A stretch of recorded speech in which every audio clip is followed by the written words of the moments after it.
ഓവനും ബീറ്ററും ഒന്നുമില്ലാതെ ചെറവറാന്ന് മിക്സ് ചെയ്ത് നമുക്ക് എളുപ്പത്തിലൊരു കേക്ക് ഉണ്ടാക്കിയെടുക്കുന്ന ഒരു വീഡിയോ കണ്ടപ്പോൾ ഞാൻ വിശ്വസിച്ചില്ല കേട്ടോ. പിന്നെ എന്തുകൊണ്ട് ട്രൈ ചെയ്തു എന്ന് ചോദിച്ചു കഴിഞ്ഞാൽ ഈ കേക്ക് കഴിക്കാൻ എനിക്ക് അതുപോലെ കൊതിയായിരുന്നു. അതിനുവേണ്ടി തിരുവനന്തപുരം വരെ പോയാലോ എന്ന് വരെ ഞാൻ ചിന്തിച്ചിട്ടുണ്ട് കേട്ടോ.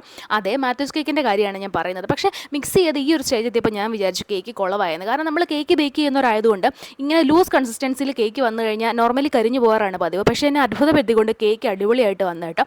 പിന്നെ ഞാൻ ഇതിൻ്റെ മെഷർമെൻറ്റ്സ് ഒക്കെ ഡിസ്ക്രിപ്ഷനിൽ കൊടുത്തേക്കാം, അത് നോക്കിയാൽ മതി. കറക്റ്റായിട്ട് തന്നെ ഞാൻ കൊടുത്തിട്ടുണ്ട് കേട്ടോ. പിന്നെ റൗണ്ട് ഷേപ്പിലല്ലല്ലോ മാത്യൂസ് കേക്ക് എന്നൊരു ചിന്തയുണ്ടാവും. അതെ, നമ്മൾ സ്ക്വയർ ഷേപ്പിലാണ് നോർമലി മാത്യൂസ് കേക്ക് ഉണ്ടാവുക.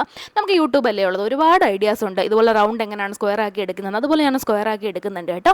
പിന്നെ ഞാൻ അവസാനം നമ്മുടെ ബട്ടറും പഞ്ചസാരയും കൂടെ ഉള്ളൊരു ക്രീം വെച്ചിട്ടാണ് ഇത് ഫ്രോസ്റ്റിംഗ് ചെയ്യുന്നത്.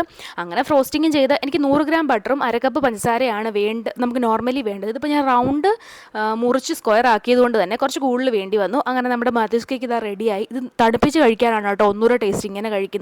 ഇങ്ങനെ കഴിക്കാനും ടേസ്റ്റാണ്. അയ്യോ ഭയങ്കര ടേസ്റ്റാണ്. എല്ലാവരും ഒന്ന് ട്രൈ ചെയ്ത് നോക്കണം. വായിലിട്ടാലുണ്ടല്ലോ പറഞ്ഞറിയിക്കാൻ പറ്റാത്ത ടേസ്റ്റാണ് ഇതിന്.